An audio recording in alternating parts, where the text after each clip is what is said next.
Hey everybody, and welcome to the channel. So today I am going to be trying to do something a little bit different. I just bought the Westcott Optical spot by Lindsay Adler from Adorama, and I figured I would try to do a bit of a review. I'm doing a shoot with it today, just a quick test shoot to see how it works, and I'll show a little bit of the behind the scenes and the setup, just to show how easy it is. I try to look online for some reviews, and I don't know how unbiased they are. So I got the box. I'll show you what's in the box, all that good stuff, and then show you, like I said, just set up behind the scenes shots, and then my thoughts on it at the end, I guess. I was looking at this, and then I guess the Strobe Pro. I saw some good reviews on like just Reddit, things like that for the Strobe Pro, but I guess it's a Canadian-based company, and I just couldn't get it in time for the shoots that I was doing, and so I went with this one. This is definitely more expensive. It does come with its own like mounted lens. It looks like it's a Canon EF mount, so I guess if you wanted to change it out, you can. I do not shoot Canon, so I can't try that out for you today, but that is something I'm looking at. This is a 150 millimeter focal length, where the Strobe Pro I think is a 50 millimeter, so I'm sure that's a little bit different as far as what the output is. Also for like the disc for the inserts, or the cookies rather, these are way more expensive. The shapes though for the Strobe Pro were like a square shape, or these are the circular ones. So I did buy like a cheap version on the on Amazon, and I'm gonna see if those fit in, because if that's the case, those were like $18 versus the $88 expansion pack. So I'll go through all that in this video. So I hope you enjoy it and find this useful. Okay. So we got light mount, the actual piece itself.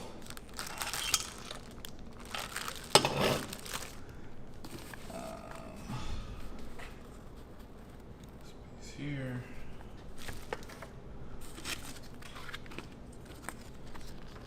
The instructions that everyone, I'm sure, throws right in the trash. So as I showed, I have a Bowens mount, so the 4 pins in the back, you just take those off. This slides into place, and you put the screws back in. This should, in theory, just block on to my light. I'm using the Explore series for Godox, Flashpoint, whatever it's called, so it should lock back on. This is only supposed to be used on lights up to 600 watts for strobes. I think you can use this on continuous lights as well for like LEDs, and that's got a different rating of its own, but I bought this primarily for strobes, and it is rated up to the 600s. I do have a 1200, so I guess I can't use this for risk of messing up the front element. For the front element, it came with the 150 millimeter focal length. Doesn't seem like it's anything special, and it doesn't seem to be made particularly well. It's heavy, but when you're putting it onto this here, it just clicks into place, and then you turn the front to adjust it. It's not super smooth. I would assume that if you have a Canon lens, that you can stop down pretty far.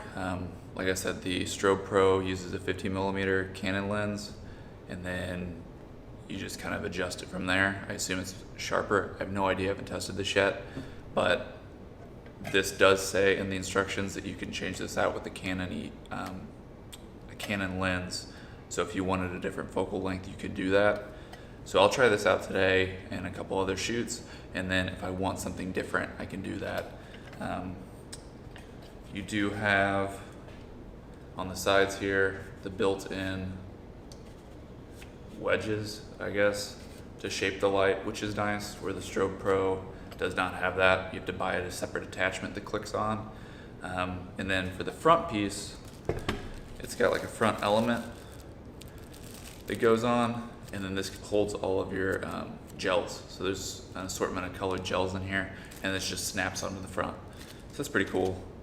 I do have my own gels that I think you could just tape over the front of this and it'd be just fine, but it does have its own like cap that fits over nicely. For your cookies, they just slide in here is what it's saying. I think there's a piece that comes out and they're supposed to fit in that I'm not seeing right now, so I'm gonna go back through the box and see if I can find that. But yeah, that's it. So I'm gonna try it out, see what it looks like, and I'll be back and give you my final thoughts. All right, last thing. I went through the case one more time to find the gobo holder. So I did have it. I didn't have to write an angry email, so there's that. Also have the gobo case and the gobos that come with the set. In my opinion, the gobos that come with the set suck, right? Like, how many times are you using a circle and another circle and a heart, right? So for my clients, most of the time I'll probably be using windows, and it comes with one window. So I got on Amazon and bought this set. They are the exact same size as the Lindsay Adler set. They're just a little bit thinner, but I did check today. When I bought them, I had no idea, but today they do fit inside here. So I'm gonna test them out and see if they're any different. These are $18. The Lindsay Adler set are $88. And with the expansion kits, you get more nonsense like circles and leaves and stuff like that. Now, if you're looking for circles and leaves, there's Lindsay Adler, right? If you're looking for windows and things like that, there's the Amazon set for 18 bucks. That said, there are circles and leaves on Amazon for 18 bucks. So I'll test these out. The one thing to note is when you get the Amazon set, they are covered in this blue film on both sides, and it is a bitch to get off of here, okay? So peel it on both sides at the same time, or it gets stuck between the cuts. All right, so I'll test both of these, and I'll let you know if one's better than the other, if it makes better lines, or if it matters at all. All right. This is a setup for the shoot we just did. I have a 7-foot umbrella for my fill light, going to an Explorer 600, and then I have this optical spot going to another Explorer 600. So the setup for this has been a nightmare. It took us maybe 30 minutes just to get the light correct on the wall. I mean, that could be just user error. So this is 150 millimeter focal length. So just like I said earlier, the other one uses 50 millimeter, so you can shoot a lot closer. This studio space is about 25 feet, and I have it almost to the back of the room to project a fake window on this wall. So just keep that in mind if you do not have a large studio space. When I first shot, I was using about, 10 foot back, and I was projecting a tiny square. The other thing is I had to do a test shot for each photo, and then adjust, test shot, adjust, test shot, adjust, because I don't have a continuous light source and I'm shooting in the day, so it can't project strong enough to see it on the wall. So that's another thing to keep in mind. Luckily, I'm working with my friend Ashley, so she was patient enough to kind of bear with me and figure it out. Once you get your light projected on the wall, if you're just a centimeter off one way or the other with your model, you have to have a move, and then just a small adjustment on there is a large adjustment on the wall. So tomorrow, I think I'm gonna go buy a Canon 50 millimeter EF lens and see if it does something different. Setup 2, I used the same main light, the optical spot, and then the same fill, but I had them in tandem here. I set my secondary fill light first against the black, and then I used the optical spot to just carve a single light beam across the model's eyes, and that was a nightmare. Again, each shot you take, you have to recheck and do it again because I don't have a dark room to use a modeling light to see where the light's gonna go. And as I'm adjusting these to make the light slit, I had to take the front element off every time, readjust the slit, put the element back on, take the shot, repeat. And I'm sure there's an easier way to do it. I'm just not sure how to do that yet. Like I said, if I had a dark room or if it was at nighttime and there was no light in here at all, it'd be super easy and I could just use a modeling lamp and set it, but because I don't, here we are. Overall impressions of this, it works just fine. It works the way it says it's going to. I would just buy, and I'm going to buy, a broader focal length for the front element, and that's really it. It's kind of a pain in the ass. It is a specialty device used for a special purpose, so I'm not really looking for much. It's not as easy of a setup as like throwing on a giant umbrella and calling it a day, but here we are. It works just fine. Just a thing of note, your bottom adjuster, if you're looking at the wall, when you're adjusting the bottom, it will affect the top and vice versa, because when you're firing it through here, it flips the image and hits the wall. So that's all I have.